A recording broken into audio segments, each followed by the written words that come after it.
Well, hello everyone. Good to see you all here and those just joining in. It's just after dawn here in the east coast of Australia. Nice to see a lot of fellow Aussies joining in as well, and those from far afield. So today we have another opportunity together to do some meditation and respond to some questions. So I'll just wait a couple of minutes as people are joining and have a look at the messages here. And also, just if there's any problems with, or perhaps you could give me a thumbs up if you can hear and see me okay, or just let me know of any problems on that level.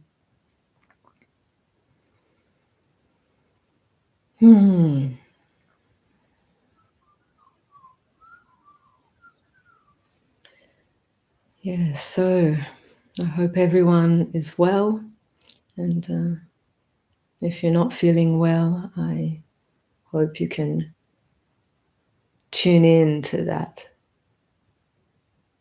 level of our own being that is well regardless of conditions. It's possible. And often we just have to remind ourselves of that. We forget, and we may never have been encouraged to recognize that in our society. So a lot of our practice as spiritual beings, spiritual practitioners in this world today is literally remembering that there is that dimension of our being which is already well, is already peaceful, despite how things may appear or feel in the moment. And I know that's quite a stretch at times for our mind to comprehend. But to know that it's possible and that it's possible to remember and touch into that is such an important part of the practice.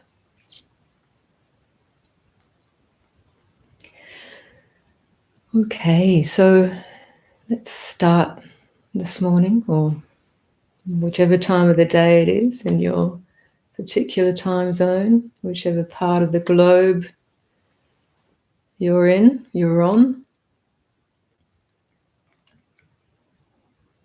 and wherever you find yourself in whatever particular circumstances, physically, mentally, emotionally, psychologically, we recognize the portal to presence, to awakening is here and now with however things are right now.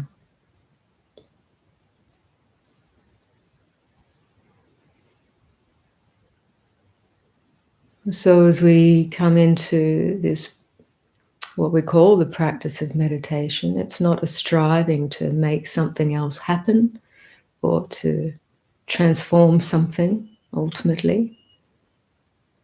Transformation may appear to happen, but it's all based on this, what we call right view, and recognizing that awareness is ever present here and now, and that the place of awakening is always here and now. Any belief otherwise is a subtle movement into the future or into imagination and away from that portal of full presence here and now.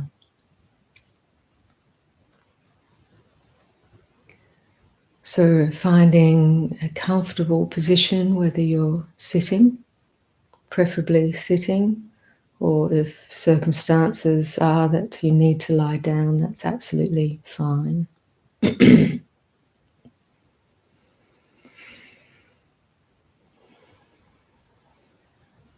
Perhaps To start today, let's take a few, 2 or 3 fully conscious in-breaths and out-breaths, just to oxygenate your system.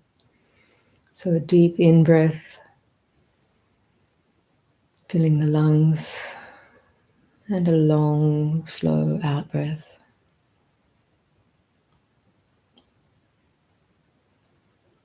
Being aware of the feeling of that full in-breath and full out-breath as you go. Another 1 or 2 full in-breaths and out-breaths in your own time.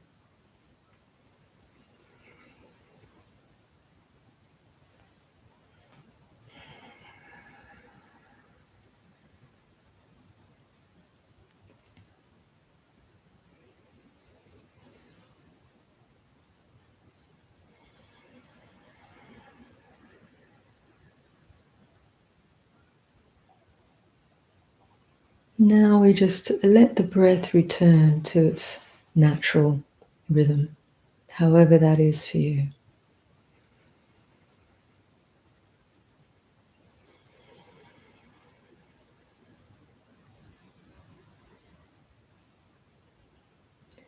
So bringing awareness to your physical experience, the feeling of the body, a general awareness of the whole of the body in whatever posture you're in. So that means generally we just take note, bring attention to the various physical sensations that are present. The feelings of pressure sitting on the cushion or the chair.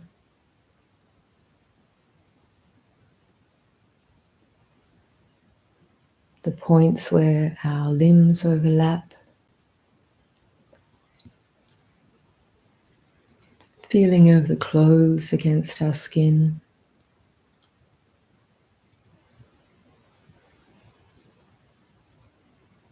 And the feeling of the breath. The sensations of the breath as we breathe in and out.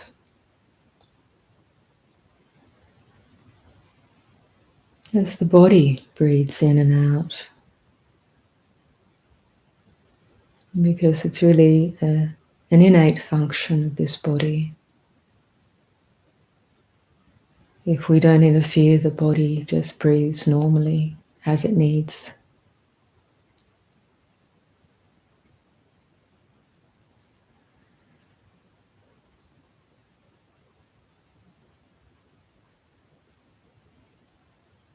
So just start paying a little more attention to the central area where you feel the breath coming in through the nostrils, expanding the lungs, chest, the abdomen,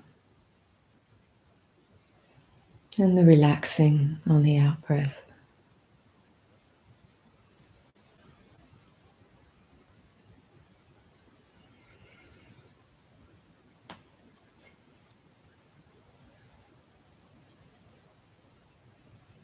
So we're just establishing the primary mindfulness of the body and mindfulness of the breath.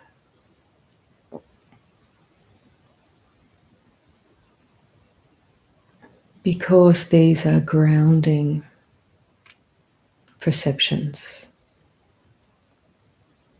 giving our attention to physical sensations in the present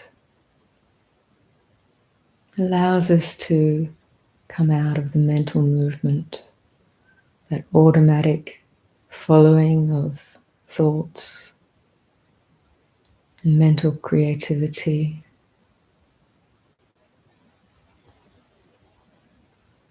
So as we recognize our energy, our attention moving into thought streams, we don't struggle with that, but we wake up to that.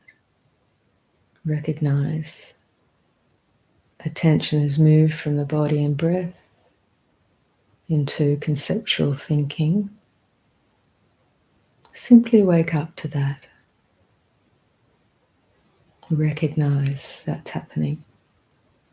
And with that recognition, notice that the thought has already dissolved. And you're automatically present with body and breath.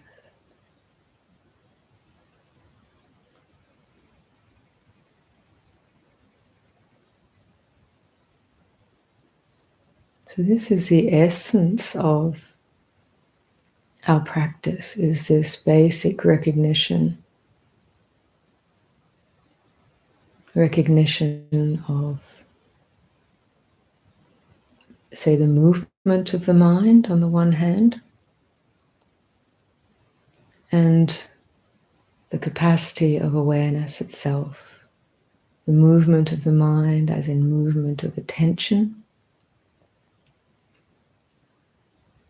which kind of funnels our conscious awareness.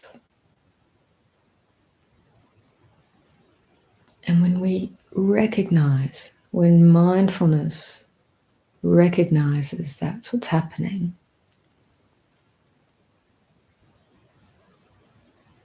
we pay close attention to the dissolution of thought constructs, to recognize again the full presence.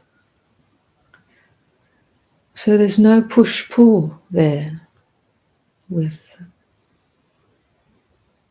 thought or mind movement,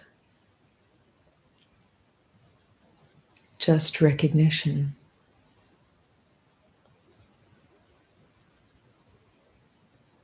The funneling of attention into concepts and the opening of attention into full awareness, presence.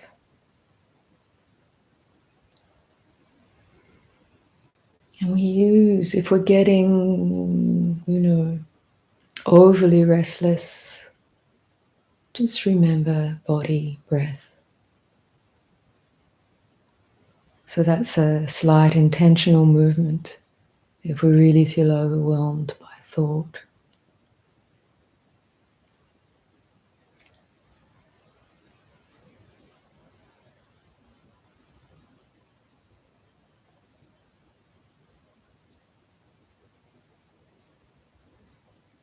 And this will be a dance, particularly in the first part of meditation.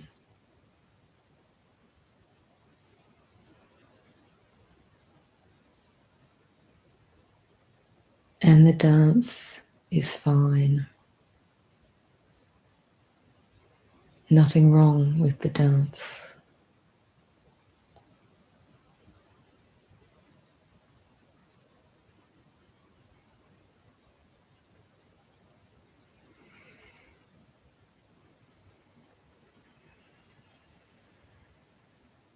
And our basic stance is openness, openness of mind. We're here to wake up.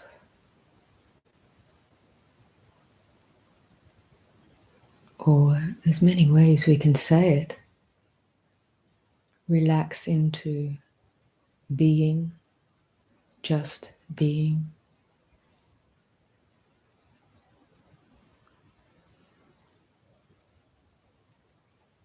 Letting go of clinging, stress.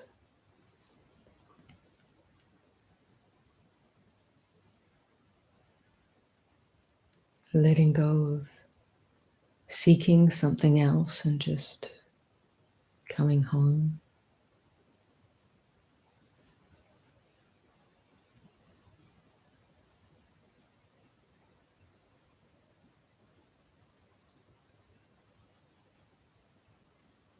Trusting in awareness, the innate nature of your own heart, mind.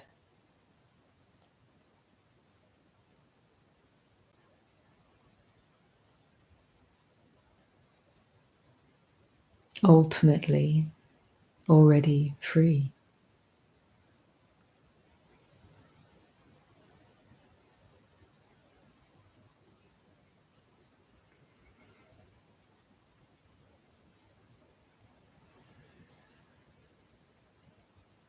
And experiences of movement, of body and mind, coming and going in the dance of life.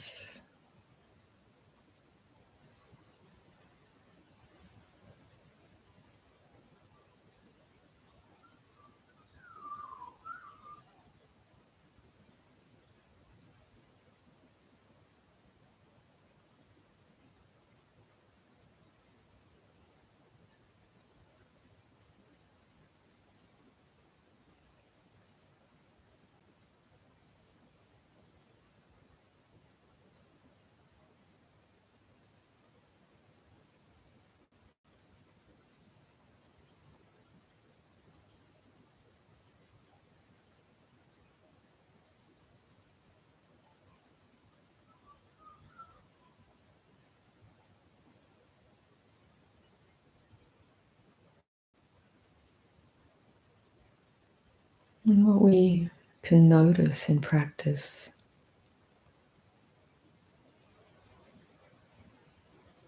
we start to notice the points where stress or tension is felt or interrupts the otherwise okayness of being. We can notice. This is the first noble truth, and it should be noticed. It should be awakened to. But simply that, just seeing those points of stress or tension. Within that, there's a kind of a hidden intention that's struggling, pushing or pulling against something. But when you recognize it, we learn to simply relax.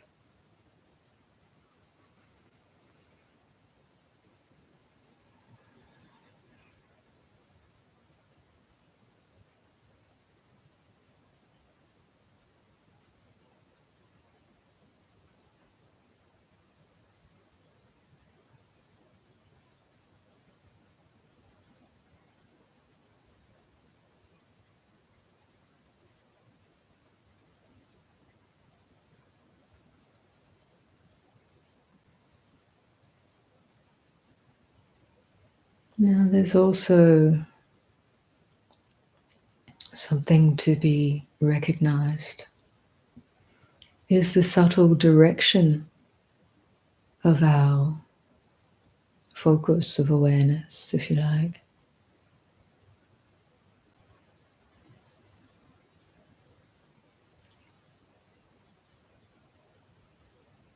This is another level of the dance. Sometimes we can recognize that we're overly focused on the movement of the mind,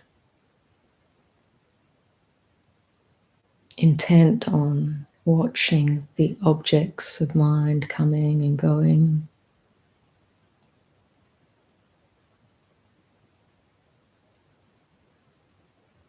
See if you recognize that, a kind of an outward focus on appearances, even with your eyes closed.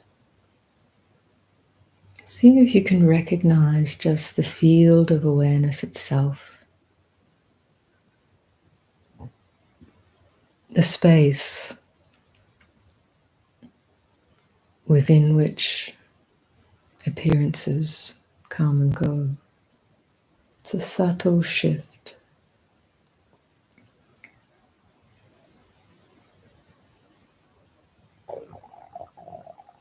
A resting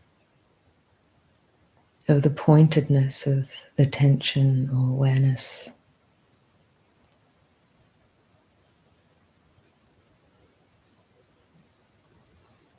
Let things come and go by themselves.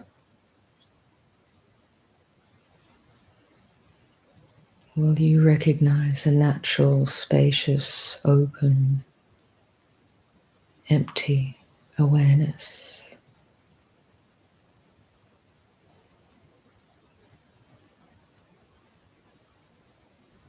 It's not bound within your head or your body.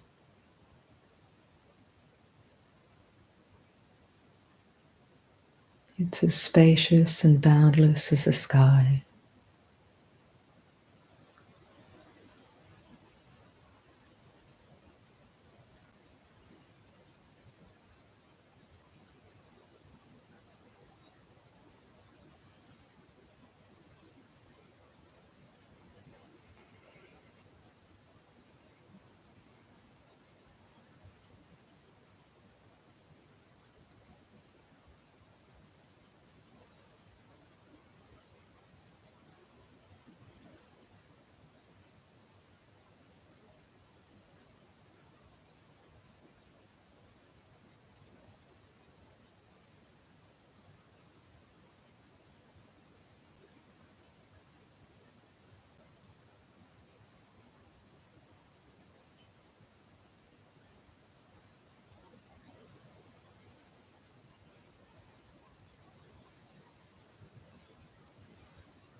Now, the movement of mind has a certain momentum,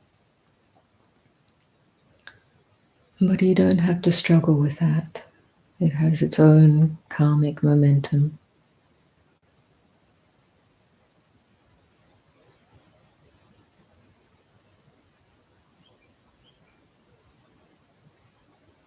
The more you can recognize this spacious, open, empty nature of mind, that movement will start to settle out all by itself through lack of attention, lack of fuel, lack of feeding it. But you can't force this. It'll just happen by itself.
It takes time to learn to trust this resting in awareness or openness of mind, because the conditioned mind is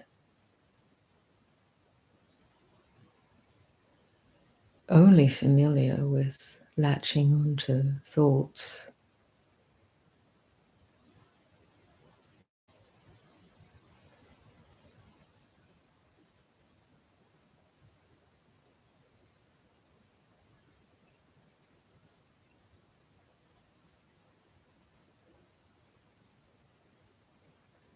But if we don't make a problem about that, we simply be aware of it and remember this basic space of awareness is ever present. The very nature of your being.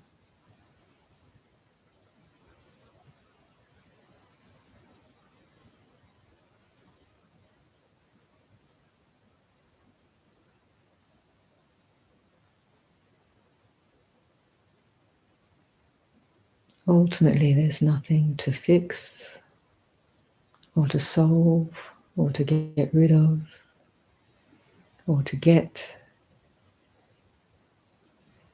Everything is already complete.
Only when we forget this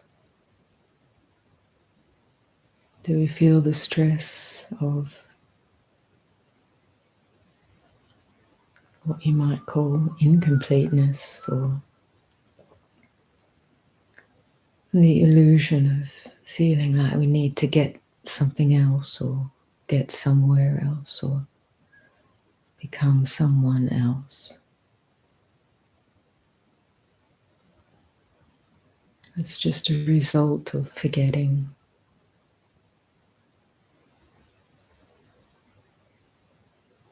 Losing touch with this innate,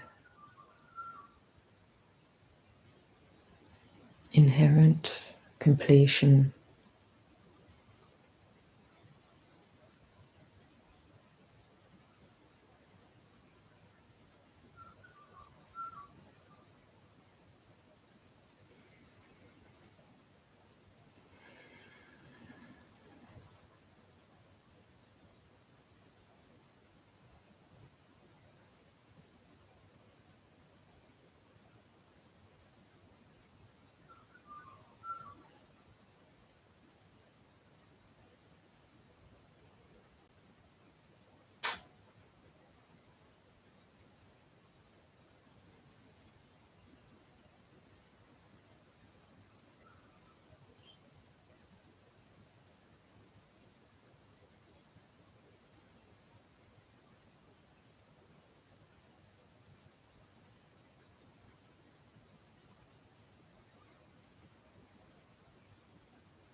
From this place of openness, of peace,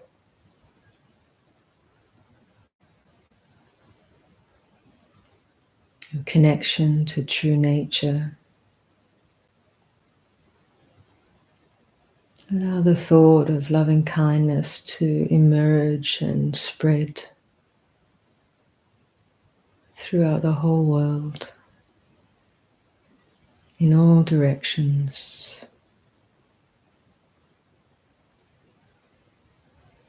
And just the radiance of the loving heart, like the sun, the rising sun,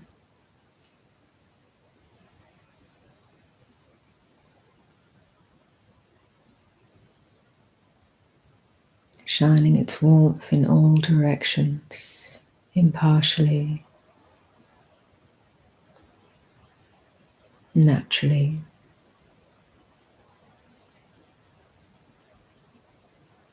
Touching beings in all and every situation, warming their hearts, imparting peace and love.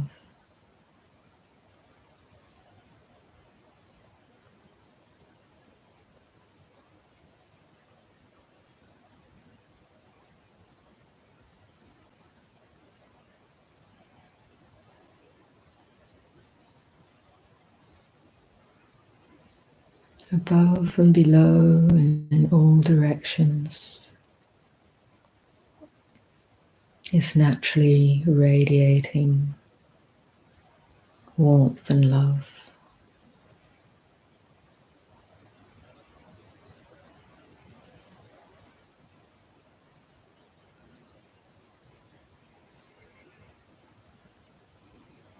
Finding no limits anywhere.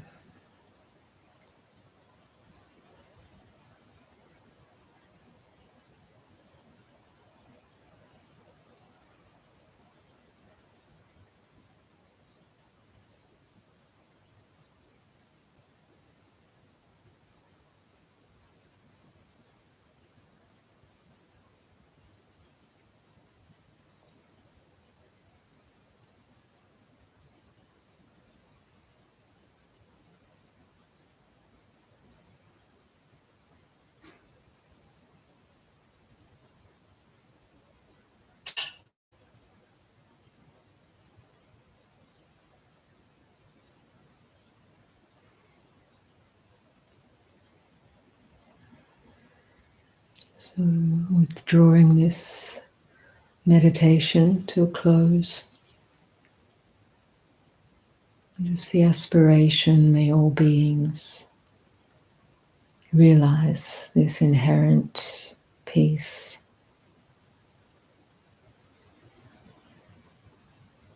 this inherent perfection of their own hearts and minds.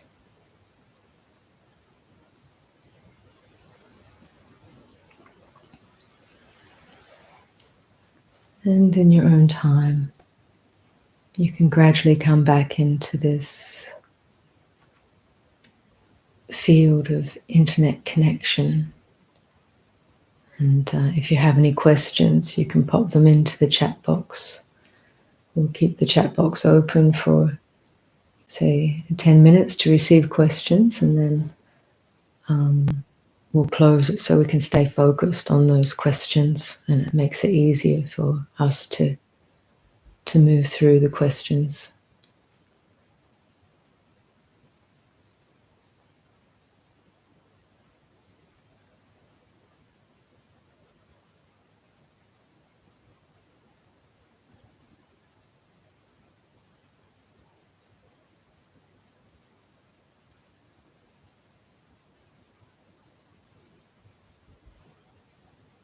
So a few people expressing their gratitude for the Jayasara's Wisdom of the Masters recordings. Absolutely, they're a gem. They're more than a gem. Precious jewels that keep emerging. This tremendous ancient tradition of Master's wisdom somehow is an endless stream that keeps finding its way to Jayasara, and she's able to make recordings and offer them. which has been a completely spontaneous evolution. There's been no intent to set this up in the first place, so that's really wonderful.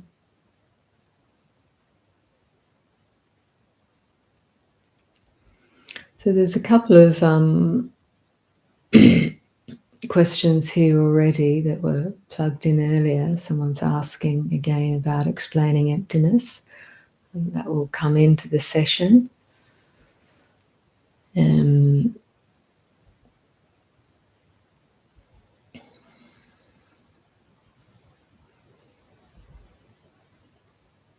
Someone responded that emptiness is form and form is emptiness, which I was alluding to in the guidance, meditation guidance there, about the dance, the movement, and the basic space of awareness, which we could say has a relative stillness. So this is one portrayal of form and emptiness. Whilst the movement, we might say, is form, that which appears, that which comes to be, that which has a finite existence because it arises and ceases. Whatever appears internally or externally, this we can say has form, but it's not completely distinct from emptiness. Its nature is emptiness because of its very insubstantial appearance. Its very nature is empty awareness. So the realization of this is a fuller recognition of emptiness, a non-conceptual recognition of emptiness. So these are words and explanations which are pointers. To really understand this, it has to be penetrated with insight within your own, within awareness, within your practice, within your meditation. Or insight can arise spontaneously at any time of the day or night, but it usually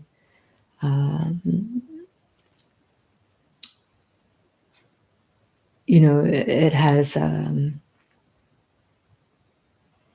has support through your inquiries in practice and your willingness to learn how to sit and be and observe what your experience is, to recognize awareness, see the fleeting nature of all things that come and go, physically, mentally, emotionally. So these are some pointers which help us on the path to realization, but they're not the realization until it's direct comprehension. So sometimes in Buddhism and also within Advaita, you get this three-pronged approach, like study, practice, and realization. We need to study, to hear the teachings, to learn the teachings, and that is a conceptual framework, but that helps us put the pointers into practice. And then that practice is a support for direct realization, when we really comprehend and understand that in our own hearts, which is a non-conceptual experience or process. It doesn't mean that the concept was wrong at all. It's a deeper layer of understanding that's actually the transformation, the liberating aspect of it. And Henry's asking about advice. He's attending his first retreat, which is a Goenka retreat in Austria. What advice would you give me, considering it's my first retreat? Well, everything within that meditation, guided meditation I just gave, is my complete advice to you. The Goenka practice technique is very specific and quite bounded within a particular range of activity of mind, mostly looking at the impermanent nature of sensations, using a kind of a body scan approach. depending on the particular retreat leaders, they may or may not talk much about emotion at all. They tend to focus a lot on recognizing sensation and the main emphasis on just not getting stuck, just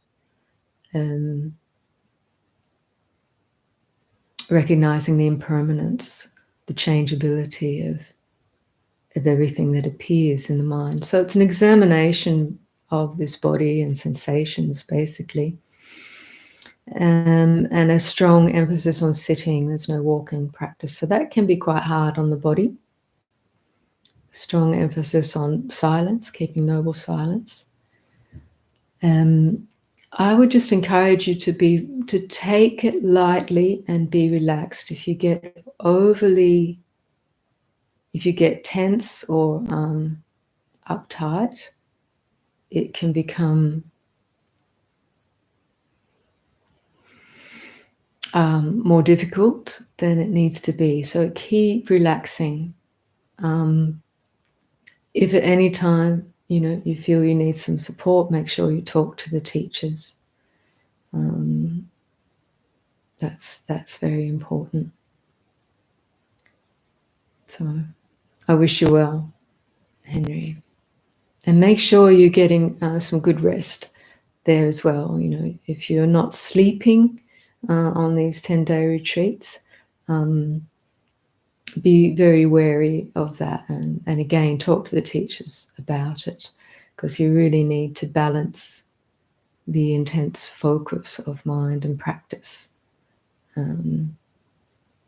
with good rest, good sleep. So I hope that works for you. So just remember that the Goenka practice is one particular, very specific technique, and there's a lot of Buddhist practice and teachings that extend beyond this. So this can be a good place to start and gain some insight and discipline. Absolutely fine, but don't get too stressed about it. Is my advice in particular.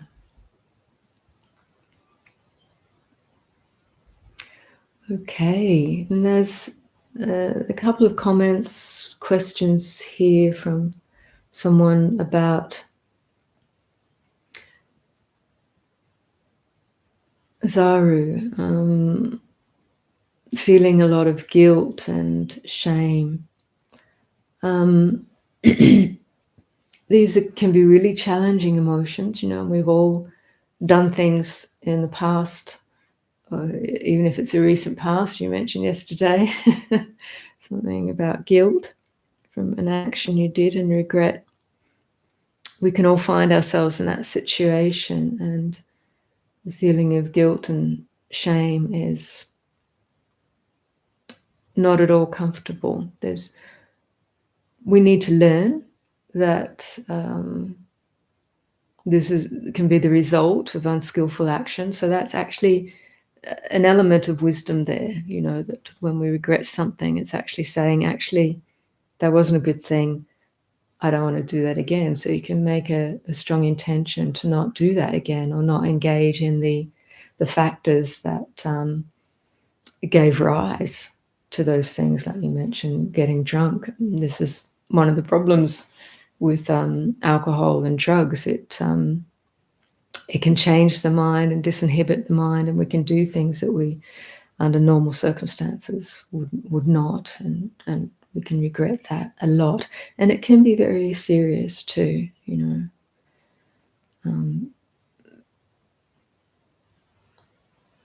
many of the tragic violence that happens in our world today are done under the influence of alcohol and drugs. So, don't take this can't be taken too lightly. So recognition with wisdom, and that can direct our actions and intentions from now onwards. That's very important. Now, in terms of getting caught in the guilt, I guess as long as we're not fully recognizing what's happening, the sense of guilt will keep coming back.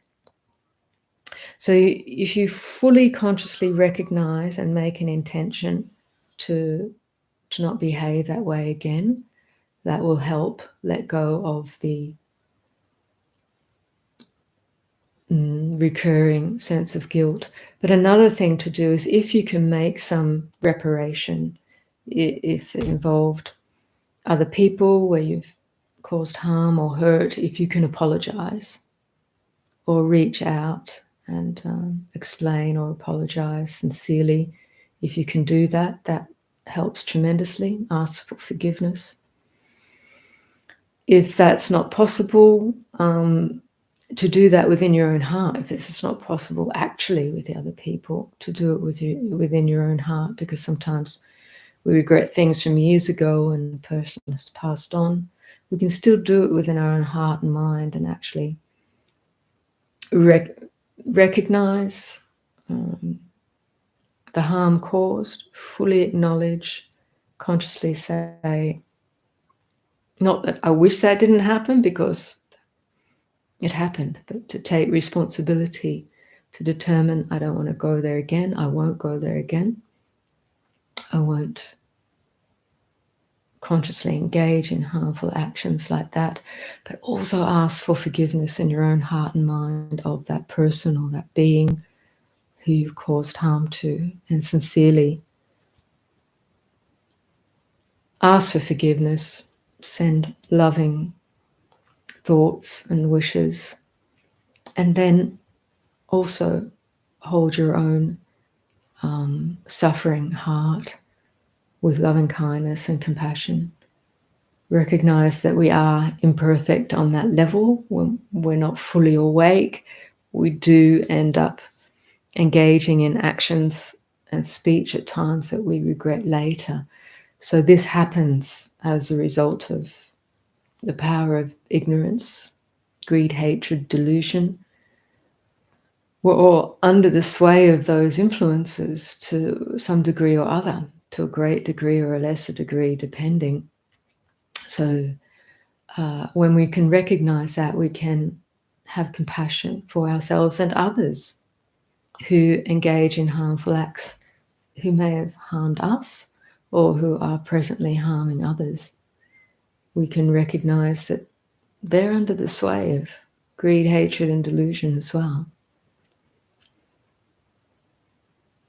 You know, this is really powerful contemplation. So I hope that helps, Zaru. I mean, you know, guilt and regret can recur for a long time, and you have to keep engaging it in this way.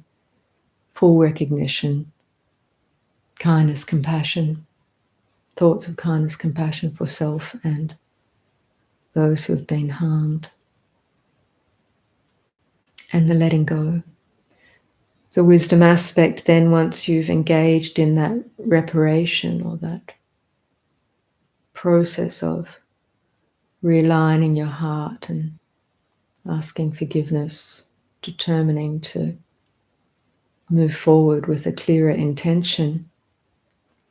And the wisdom says to keep letting go every time that memory and that regret and guilt reappears. You have to see it as a memory.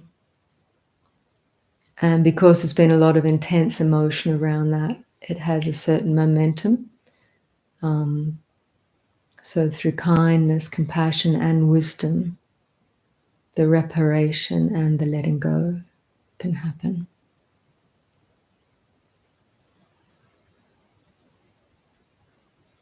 You know, in a way, the recurring memory is part of the karma of the resultant karma of that action. It doesn't feel pleasant. So there's a degree you have to accept that, but you don't have to torture yourself with it. This is the difference between regret and the wisdom of seeing cause and effect, and where it moves into guilt, which is a self-torturous, repetitive, and can become compulsive.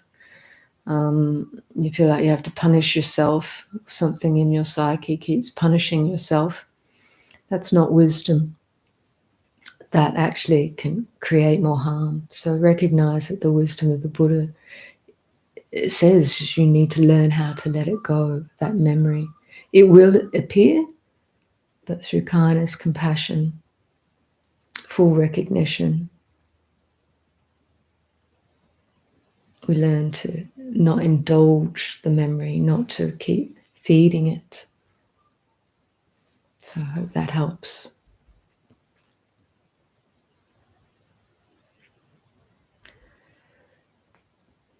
And that will speak to Anne-Marie as well, who's saying she often wants to disappear the shame and regret persisting over the decades. You know, it speaks to all of us, I would say, these two questioners this morning, that we've all found ourselves in that situation. This is part of the human karma. But, you know, it's also the path of awakening. I found myself there, and I still can have recurring memories of things that I regret. And that's why I'm teaching the way I am. It's out of experience, not just out of an idea. To accept the karma of it is not self-punishing. To accept the karma of it is seeing it's a thought moment. It doesn't have to be re-indulged or reenacted.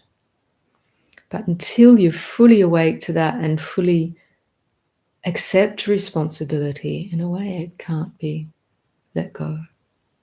So it's a process.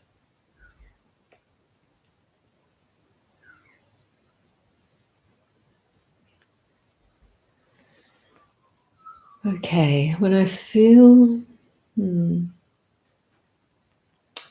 angry or sad, I want to run away from those feelings, especially anger. Any advice for how to accept or embrace those feelings instead? Yes, well, it's quite natural. These feelings are unpleasant. Angry or sad, any of these negative feelings are unpleasant. So our habitual reactivity to them is to want to get rid of them, to run away from them, to suppress them. So we have to wake up to what's happening there and then. We recognize, this is a feeling of anger. This is a feeling of sadness. We recognize the intense desire to not feel them. You know, it kind of, if it were to speak, it would say, I really don't want this. I don't want it. I don't want it. And what's that in your body in the moment? I don't want it. It's this holding tension, resistance. So you need to be aware of what's happening in your body in relation to these feelings, because the habitual reactivity is in the body as much as it is in the mind. But we can recognize it quite easily in the body as resistance, not wanting. And you feel this tightness. So my approach to this is, when you wake up to that, this is a feeling of anger. It's just that. It's a feeling of tightness or heat in the moment. Ask yourself, where do I feel this in the body? That's an inquiry. Where do I feel this in the body? So it leads your attention to observe what's happening. Where's the tension? What kind of sensations are there? And then the following up, once you recognize that, is, can I just breathe with this experience just as it is? These feelings of tightness or tension or heat or resistance, the not wanting, all of those feelings. Can I breathe with that? And that's another inquiry. It's not an order. Can I breathe with it to some extent? And then that's the ongoing inquiry. And you will discover, as you engage with these feelings, sadness, anger, whatever unpleasant feeling that gives rise to resistance and not wanting, or wanting to hide, shut down, that all has expression in the body. And can I breathe with that as it is? Helps to just slip under that desire to push it away, or to hide from it, or to get rid of it, or to sink into it even. it actually helps release it. So these things are trapped in the body as much as they are hidden and trapped to some extent in the mind. So our work is allowing them to release with wisdom and compassion. So you may not be aware of the series of meditations and guided reflections I've done on working with these difficult, challenging emotions. They're on our website, a series called Working with Challenging Emotions, one particularly for working with anger, sadness, depression, fear and desire, grief, anxiety. And they're particularly intended for when you're actually in that space. So they're resources for leaning into when you feel that and feel you need some help with that. So please go there and explore. So someone says, I recently accepted a seasoned job where I will sell cheese and meat. I'm vegan and wonder if it will affect my karma selling dead animals.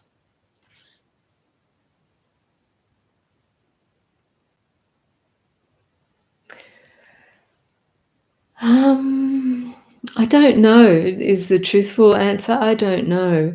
I think ultimately if it depends on how you feel about it. You're not engaging in the actual killing of animals. The selling of it, I don't know if the selling of it would have any karmic influence. Certainly the killing would. The selling, if it did have, would be far, far less. But I think it depends very much on your own feelings. And if you being a vegan, I suspect you probably have strong feelings and sense about this. But then you have to kind of weigh it up a little bit with your situation. So, and these choices are for us to know for ourselves. Perhaps you could engage it for a bit if you wish to and see how it affects your heart and mind. I'm not at all aware of your situation. It's a seasonal job, it would be temporary, but you may be in great need of that work and that income. So I think it's a matter of, it is your choice. The karma, if it's there, would be, I imagine, quite light because it's not engaging in harm, but to some degree, there's the support of it. But this is for you to know.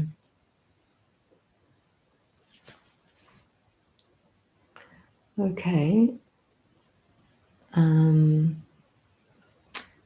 Jenny, you have so much wisdom for human conditions. It's very special because it's a combination of a tender understanding with an uncompromising honesty. Oh, thank you, Jenny. Yes, and Stephen says the past is already gone. That's right. So recognizing memory as memory is a very important aspect of wisdom, to allow the letting go. If we don't see memory as memory, we tend to, the mind will reconstruct and engage and identify with the feelings and perceptions and kind of recreate the psychological state and emotions, and that's how we get caught in stress. When you see memory as a mere perception, a moment of memory, recognize it's a karmic imprint, it's much easier to let go of, to not indulge it. It frees itself. You don't have to push it away because memory is very, very momentary. But if we don't see it and we tend to identify with it, and once we're identified with it, it becomes very personal, and all the associated emotions and memories follow through, perceptions, mental conditions. So that's why the Buddha has such an emphasis with mindfulness on seeing the impermanent nature of all conditions, perceptions, feelings, sensations, sense impressions, sense consciousness, thoughts. They're all very fleeting in the moment. And it's only our unawareness of their changing, fleeting nature and their insubstantial nature that allows the identification, habitual identification. And then things feel more solid and real, and that's where we start to feel quite stuck as a someone trying to get somewhere or get away from something. So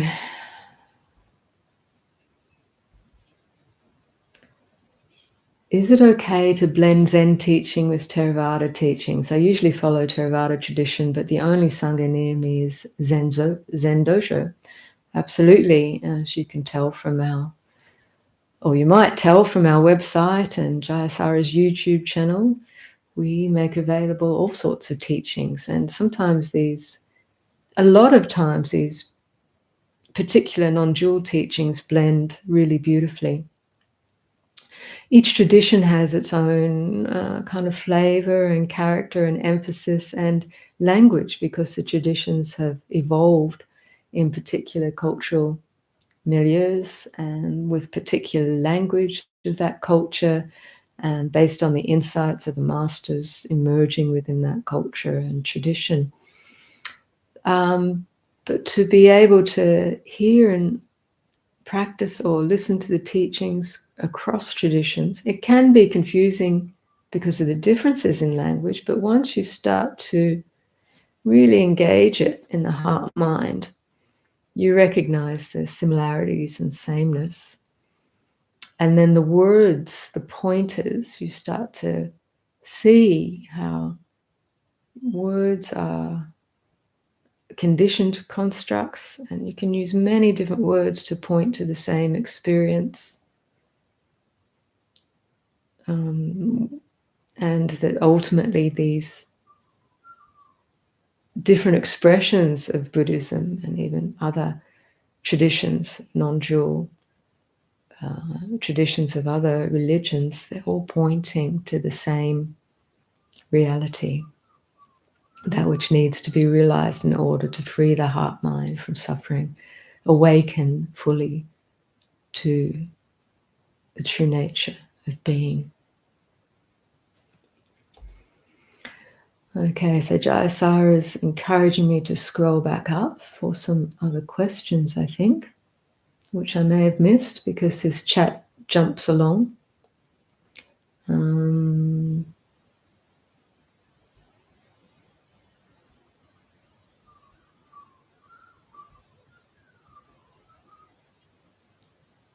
Okay, yes. Let's see. Don't know how far to go back. Oh, yeah, it's quite a lot. Oh, my chat must have done a big jump. Yes.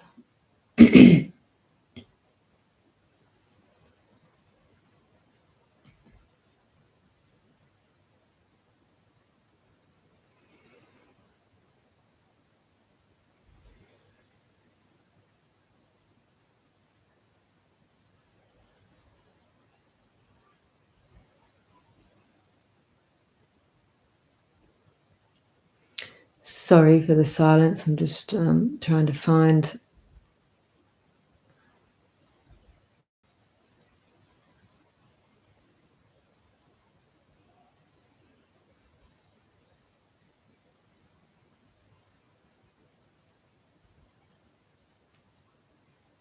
Could you please expand on your words inherent completion to describe a self that remembers? It wasn't about describing a self that remembers necessarily. Inherent completion, I've never used that term before. It popped into my meditation this morning. Inherent awareness I use a lot. Intrinsic awareness. Completion, the word completion came to impart the sense that it's already complete. Inherent nature, Your true nature is already complete. You don't have to add anything to it or take anything away or change it in any way whatsoever. And it's intended to impart the sense that you can relax this compulsive striving and wanting and desire to fix and get rid of this in this kind of push-pull movement of the mind. And so many people are driven by the fact that they think they're not perfect or not complete.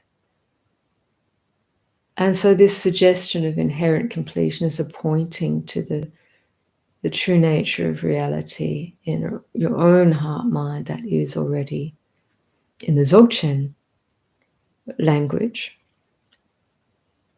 It's called natural great perfection, which is the ultimate nature of mind, true nature of mind, which is pointed to within all traditions, the deathless reality, Buddha nature. So I quite like that term, inherent completion. It should signal you to just relax the doing and the trying and to trust in that inherent reality. So this idea of remembering is just that, remember. And it's not merely conceptual. It's a guidance within your meditation. I mean, the concept may help point to the fact that there's a lot of stressing going on and it's okay to relax that. The masters encourage us with words, it's okay to relax that sense of I'm no good. I have to get something else. I have to get rid of something to become something other. This is the inherent movement of stress. What the Buddha pointed to is tanha. Tanha upadana, craving and clinging and becoming. Bhava. Such a subtle energy, and it's sometimes very gross and obvious, but also very subtle in the mind stream. And the practice is always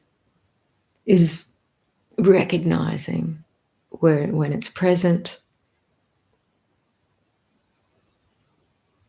recognizing it's a conditioned appearance.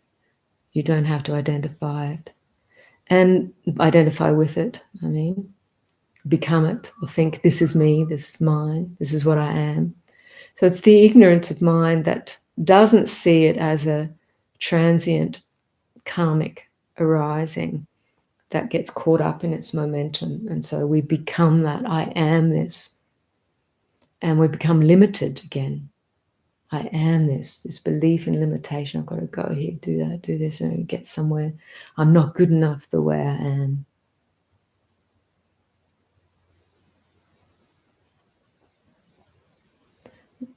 No, it doesn't mean we can't improve our behavior or character, but it's this inherent belief that I am flawed, inherently flawed, which we want to wake up to, snap out of, relax out of. So that's what these words are pointing to. And remembering that, once you recognize it, even fleetingly, to remember that can just help that movement to relax into the right view of inherent awareness or true nature, Buddha nature. It can be a shortcut to letting go. That's what pith pointers are. They're shortcuts to letting go if you really comprehend them, to recognizing. When you mentioned the activity of the brain, I felt something like a funnel cloud. Then you called that energy or motion a funnel. Yeah. That's how it's experienced, the funneling of attention into, say, a thought stream. And I don't understand physics very well, but in my mind, I sometimes call it like going down a wormhole. We're suddenly in this new reality, which is totally constructed by thought, memory, limited perception. But it's a funneling of attention, gone down a wormhole. And when you recognize that and wake up to that, it instantly dissolves and awareness is expansive and limitless again. Now, it's not that it wasn't expansive and limitless before, but we've we've got tunnel vision. That's what the funnel is, isn't it? It's tunnel vision. So we're just, and tunnel vision, you could say that's the effect of ignorance, of avijja, non-recognition, not knowing, the forgetting, like I used in the meditation. We forget that is a function of ignorance. We lose that connection with expansive awareness. And it's not that it's disappeared, but attention has funneled into a conceptual reality, a conceptual, makeshift, constructed, illusory reality.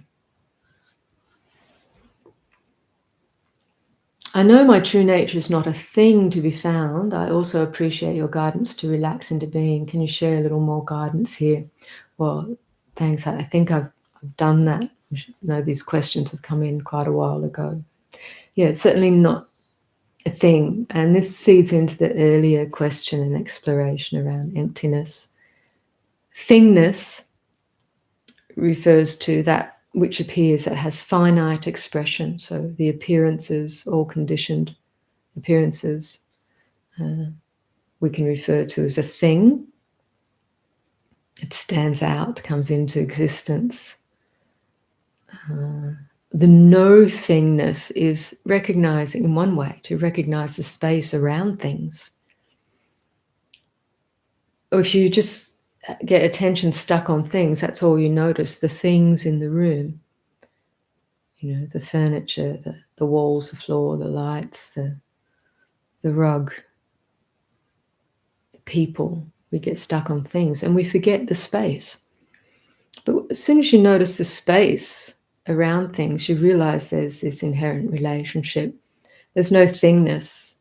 Thingness can't be defined without space. Thingness can't appear without basic space. And this is where the masters point to space as a direct analogy for awareness, the basic space of awareness, and the pervasiveness of awareness, the boundlessness of awareness. Pervasive, spacious, boundless, empty awareness.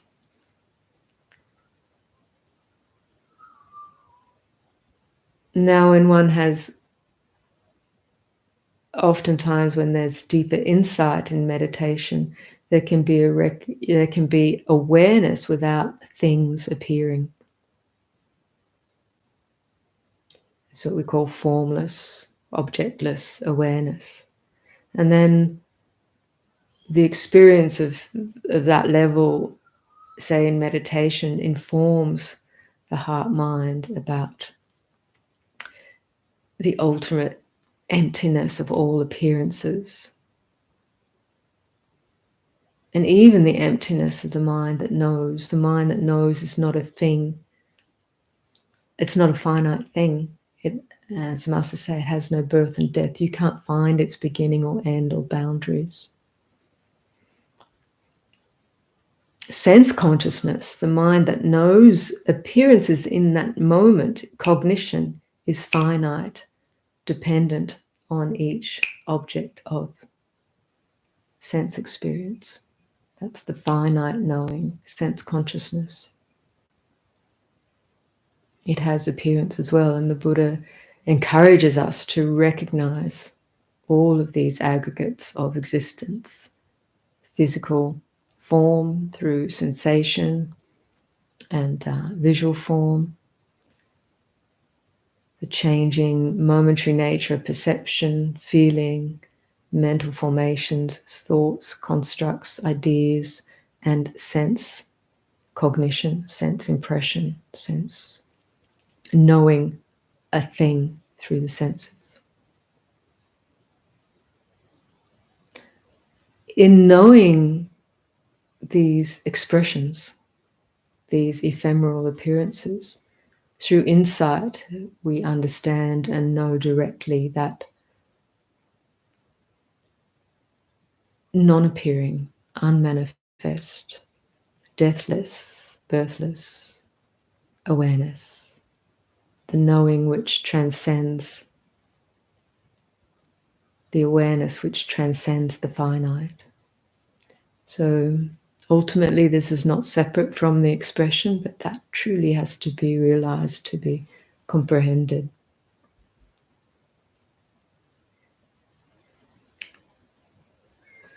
When meditation is used to relieve stress, is that spiritual bypassing? Not at all, not at all, because stress is one one way of translating the word dukkha, and the meaning suffering or unsatisfactoriness. And the Buddha's teaching was all about recognizing and understanding dukkha, stress, unsatisfactoriness, suffering, its various manifestations, how it comes to be, and how it can be let go of. So that's right in the territory of spiritual practice. So even if it's just the stress of your day-to-day living, and you just want to feel more calm, you don't necessarily have an intention to realize the nature of being, you just want to slough off some of the stress of the day, that's fine. Learning how to calm this body, mind is an intrinsic, essential part of our practice. And you'll gain insight through that. If you're cultivating awareness at the same time. Because true relief from stress doesn't come unless it's abandoned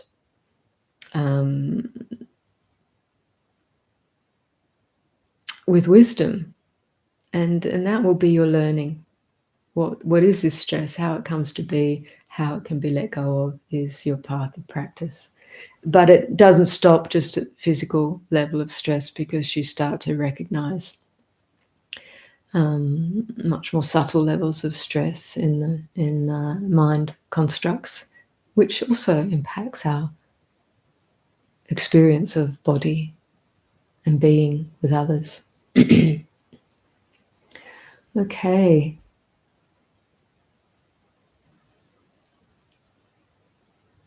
So Anne-Marie was saying insubstantial, question mark, in relation to the sense of guilt. It feels solid and strong. Feels like it, but you have to observe it, really observe it. Is it always there? What is the feeling? Can you find the feeling in your body? Don't just assume it is solid, but actually look at it. Where do you feel it? What is this feeling of guilt? You have to find where you feel it and then observe it, breathe with it, and see what happens.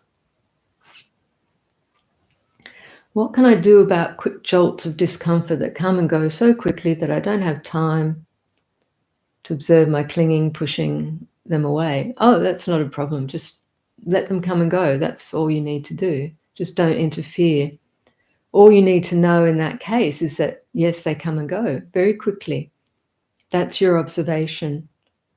You don't have to make them hang around longer so you can understand the clinging, the push-pull. Other things will appear that don't disappear so quickly. And that's where your learning is. For example, Anne-Marie's learning is to, right now, is to look, is this feeling of guilt really a solid thing? Does it have true existence? Where is it? Where is it felt? And is it a sensation? Or is it, what is it? Where is it felt? Look for it. But that's because it's hanging around, keeps knocking at the door. So you've got to inquire. But if stuff comes and goes quickly by themselves, not a problem. You just know that. just that. And then when you encounter something that doesn't disappear so quickly, that's causing some stress, that then your inquiry, the practice of inquiry, becomes the means by which you can explore, where is the clinging that seems to be creating a sense of this being more solid than it is, or being a real me and mine.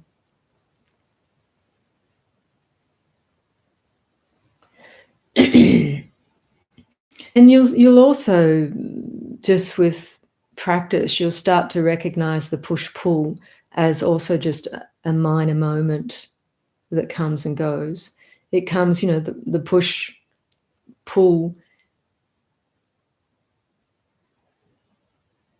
The push is in relation to unpleasant impressions, which are momentary. It's often, don't like that, don't like that, don't like that. Or the pull is more what I refer to as that which you're like, oh, I want to hang on to that, bring more of that, oh, like that, like that. It's a very subtle push-pull. So observing that can be also just in the very fast coming and going, or it can be a more obvious, deep-seated thing where you're really not wanting something and you feel this resistance in your body, or you really want to keep something the way it is and you feel that also tension, desire. So the inquiry comes into play there. So Niall says, I've heard Joseph Goldstein speak about phrases that have helped him on his path, like already aware.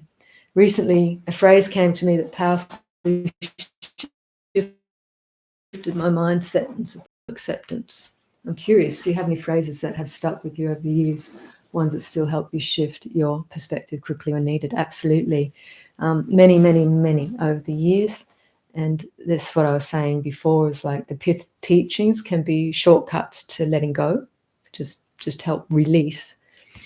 Trust in awareness. A lot of the phrases I brought into the meditation, recognize inherent completion. But these only work when you're at a certain place in meditation, or if it's more familiar with you, that place. Then they can work in a shorthand way, even in your everyday life. So just be here now. Just be. The past is just a memory. This is from Lumpur Sumedho, some of the early days. He would say the past is a memory. The future is unknown. Now is the knowing. And in the Tibetan tradition, you have this tradition of slogans as well, which really help turn the mind to recognize how to let go, or to recognize inherent awareness or inherent freedom.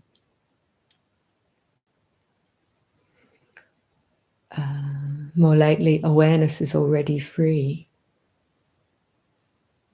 is really helpful. Because of that subtle tendency to get caught in a perception or a view that there's still something to do, somewhere to go, something to get rid of. That path mentality, not there yet. What is that? Because it is inherently stressful, inherently feeling of incompleteness or not rightness or not fullness or limited. So remembering awareness is already free. It just can bring you back into that open, spacious, pervasive, non-personal awareness. It's personal and non-personal at the same time, very hard to put words on. It is completely who you are without limited sense of being, without truncated identity in personality. So the pointers can work for different people at different stages of the path, and they often emerge from within your own practice, like from exactly what you need.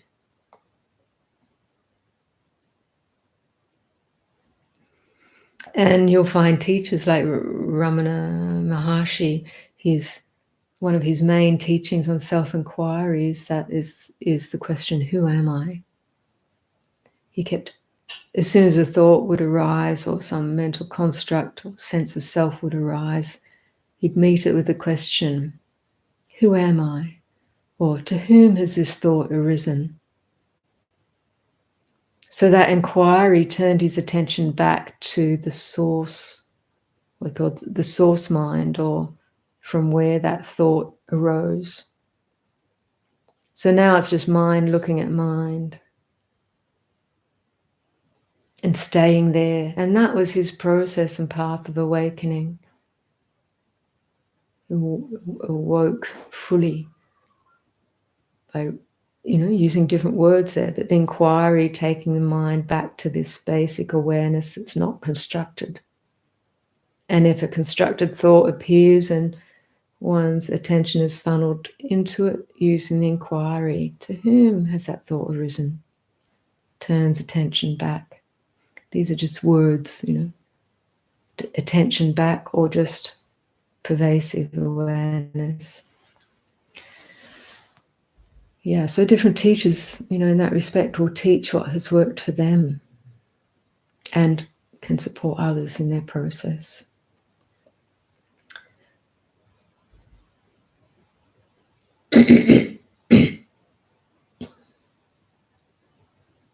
So Anne-Marie is saying she's never had the chance to retreat. Please say what someone can remotely located can do. Well, we've got a day's retreat online on our website. Jayasara and myself have recorded, I think, 4 sessions, and you can do that as a day retreat for yourself. There's information on the website about that, and it's online. It's those sessions are on the Wisdom of the Masters YouTube channel under the live tab. So you can set up a day retreat for yourself and be guided that way. And there's lots of possibilities online to do that. Or else just look in your local area or somewhere you can get to relatively easy for. Just, I would recommend start with a day retreat or a weekend retreat if at all possible.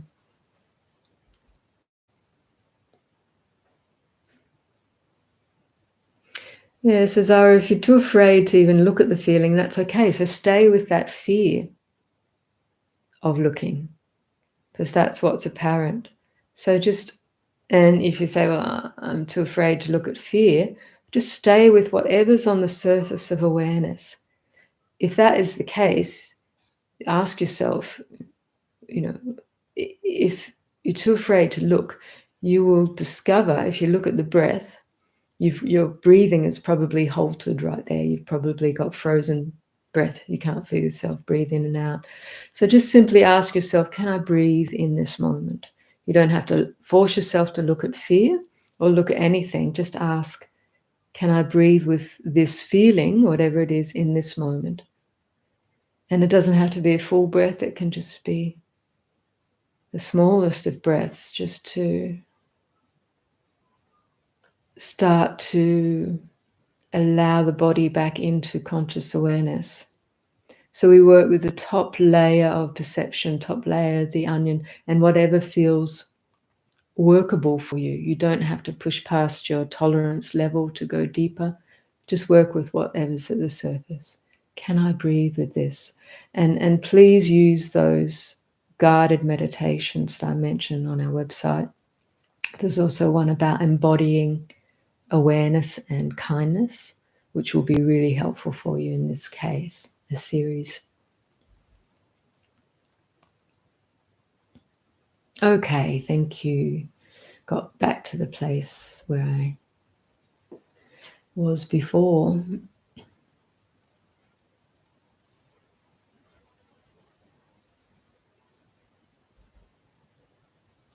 Okay, my chat box just jumped again, so bear with me while I scroll back. Okay.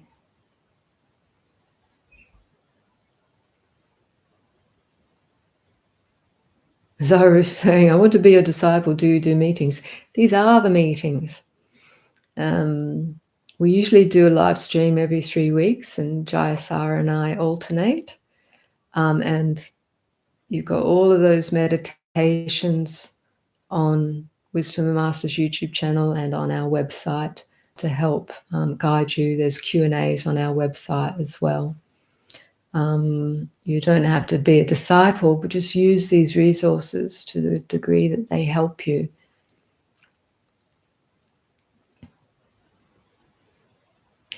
So Jim says, after trying many approaches over the past decade, I find just holding a light touch, bare awareness, brings me so much peace. That's right, that's great. And you've been practicing for many decades, trying different approaches. So holding a light touch of bare awareness. So bare awareness means just being with awareness lightly. There's nothing more to do. Just settling into that or reminding yourself of that. So that's exactly right. For many people starting out on the path and the middle parts of the path, they, as I was explaining earlier, sometimes need methods of inquiry to look into what's obstructing the ability to just be and connect with awareness and peace.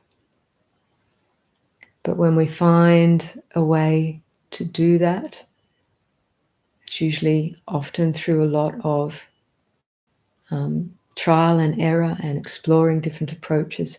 Different things will work for different people. So really glad you've found that, Jim. And, similarly for me, at this time in my life and at the Dzogchen teachings, just simply pointing to being with the empty, open spaciousness of awareness. But sometimes one needs an approach to that if the mind's in a strong thinking mode, just to settle. And I use the connecting with body and breath for that, and then recognizing space and awareness. Within the Buddha's teaching on the 4 foundations of mindfulness, you also get this spectrum of advice with regards to mindfulness. And one of it is inquiry, really observing the arising factors of, firstly, recognizing the different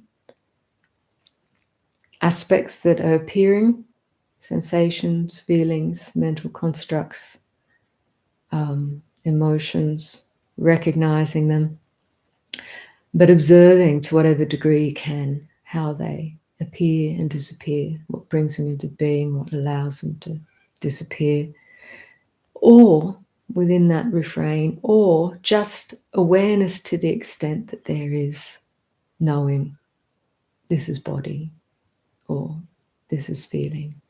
There's just this. So it's quite a bare frame of awareness. And sometimes that inquiry beforehand can bring you to this, which is great. I study and practice Atma Vichara with Ramana Maharshi lineage, and I listen to your podcasts.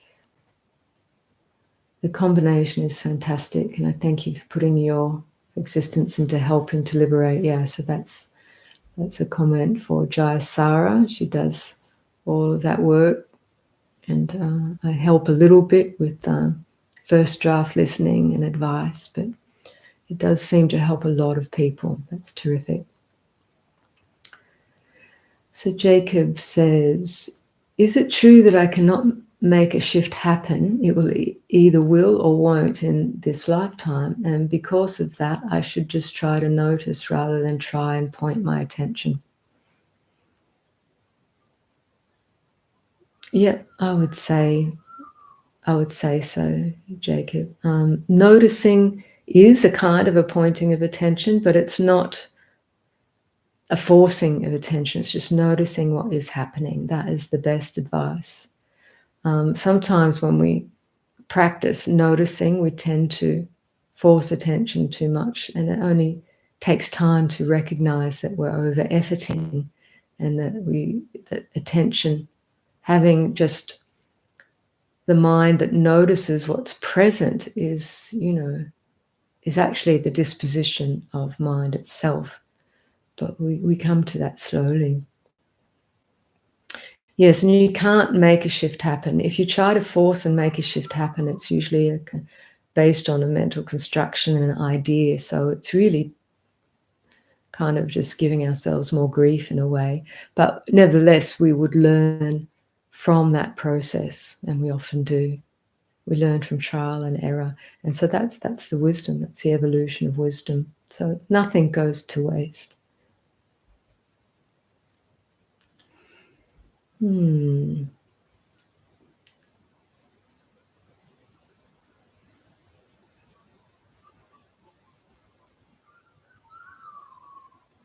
Someone who says, my mind might be disabling me.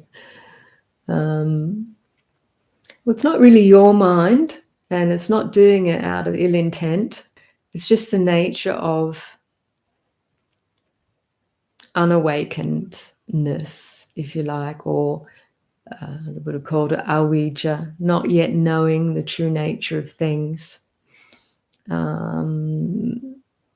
Not yet knowing the true nature of things, we try to relieve ourselves of suffering in a way that doesn't really work. It may be find temporary relief, but ultimate relief comes from a full awakening, and that is the dispelling of the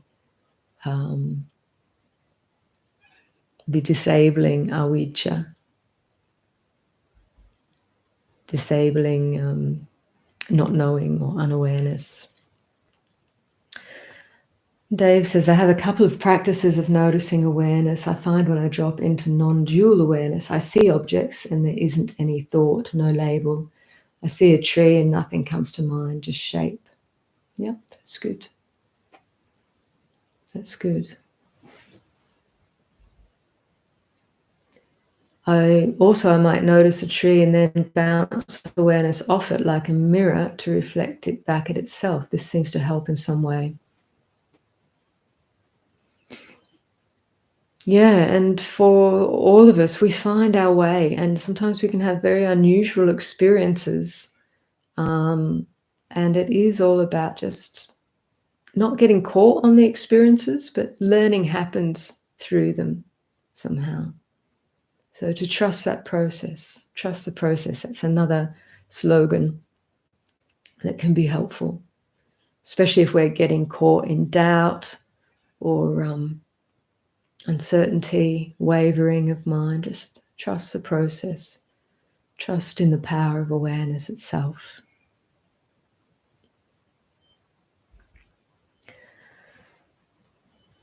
Through meditation, it's possible to be as conscious in the dream world as we are in the material world.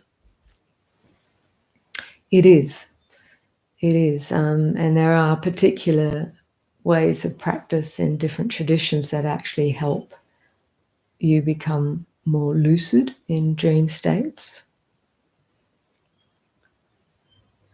And ultimately to recognize that our everyday life is a kind of a similar dreamlike state.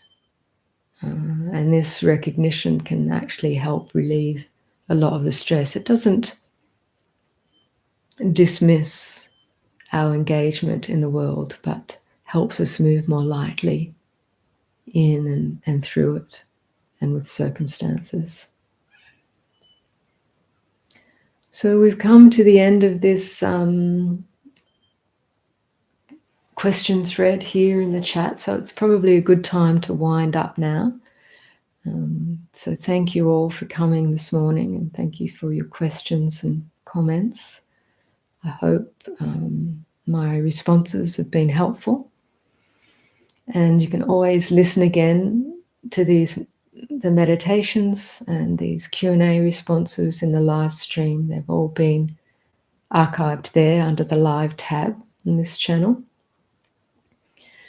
And I think in 3 weeks' time, Jaya Sara will be here to do the next session. And in the meantime, take good care, be kind.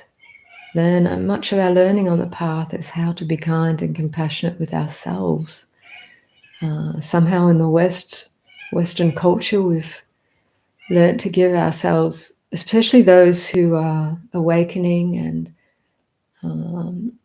spiritual practitioners, we can become a little even harder on ourselves, it seems, than we were before, because of this desire for goodness and truth. So be aware if that's happening, and bring as much kindness and compassion to yourself and your own process as we can and do for others in this world. And we also do what we can in our everyday life, our conventional life, to manifest goodness, beauty, virtue, kindness, compassion in every way. And this in itself will bring a lot of benefit to the world. So thank you all again for joining and sharing and making this stream meaningful for everyone attending. Take good care and bye for now.